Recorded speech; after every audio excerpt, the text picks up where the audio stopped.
Assalamualaikum warahmatullahi wabarakatuh. Perkenalkan, nama saya Rizky Amalia Pardina. Saya dari Prodi PAI, Fakultas Tarbiyah. Saya akan mempresentasikan perkembangan bahasa Melayu sampai diangkat menjadi bahasa Indonesia dan peristiwa-peristiwa penting yang berkaitan dengan perkembangan bahasa Melayu.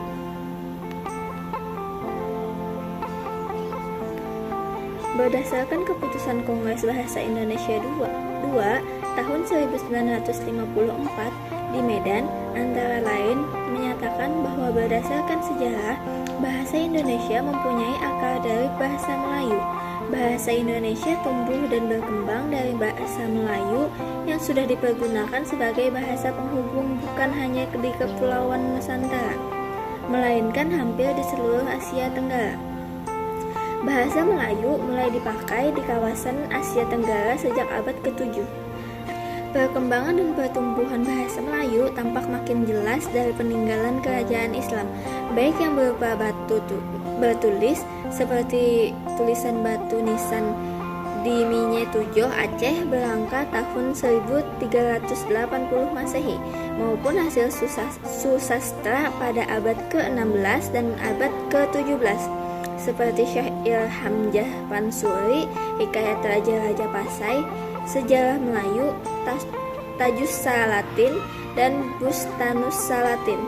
Bahasa Melayu pun dalam perkembangannya muncul dalam berbagai variasi dan dialek. Perkembangan bahasa Melayu di wilayah Nusantara memengaruhi dan mendorong tumbuhnya rasa persaudaraan dan persatuan bangsa Indonesia, sesuai isi Sumpah Pemuda 28 Oktober 1928. Yang kedua, peristiwa-peristiwa penting yang berkaitan dengan perkembangan bahasa Indonesia.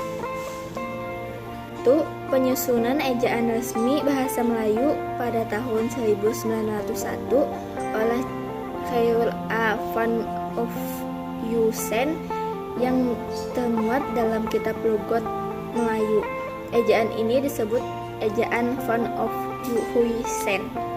2. Pendirian Taman Bacaan Rakyat pada tahun 1908 untuk selanjutnya pada tahun 1917 diubah namanya menjadi Balai Pustaka.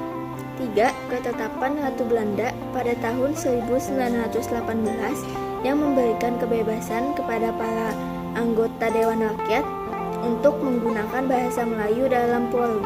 4.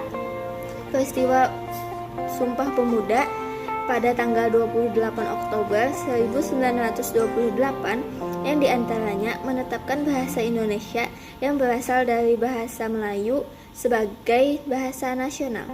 5. Berdirinya Angkatan Pujangga Baru atau Angkatan 33 pada tahun 1933 yang dipimpin oleh Sultan Takdir Ali Syahbana. Angkatan Pujangga Baru sebenarnya nama suatu majalah sebagai wadah ekspresi budaya dan sastra. Ini besar peranannya dalam membantu perkembangan bahasa Indonesia. 6. Kongres Bahasa Indonesia I di Solo tahun 1938. Kongres ini diadakan sebagai tindak lanjut dari Kongres Pemuda tahun 1928. Beberapa keputusan penting dalam kongres tersebut antara lain, sudah ada pembaruan yang timbul karena ada cara berpikir yang baru, sebab itu perlu diatur pembaruan bahasa.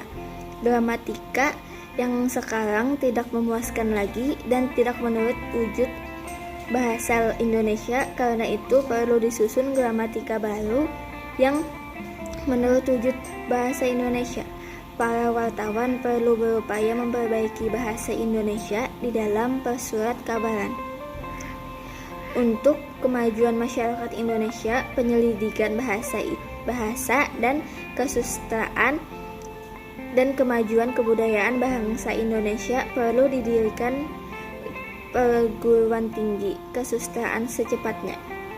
Yang terakhir, pendudukan Jepang di Indonesia tahun 1942 sampai dengan 1945. Pada masa ini bahasa Indonesia mengalami kemajuan yang pesat. Bahasa Indonesia dijadikan alat perhubungan satu-satunya, dan berbagai karya sastra, drama, puisi, cerpen banyak dihasilkan sehingga pertumbuhan bahasa Indonesia pun semakin cepat. Sekian, terima kasih. Wassalamualaikum warahmatullahi wabarakatuh.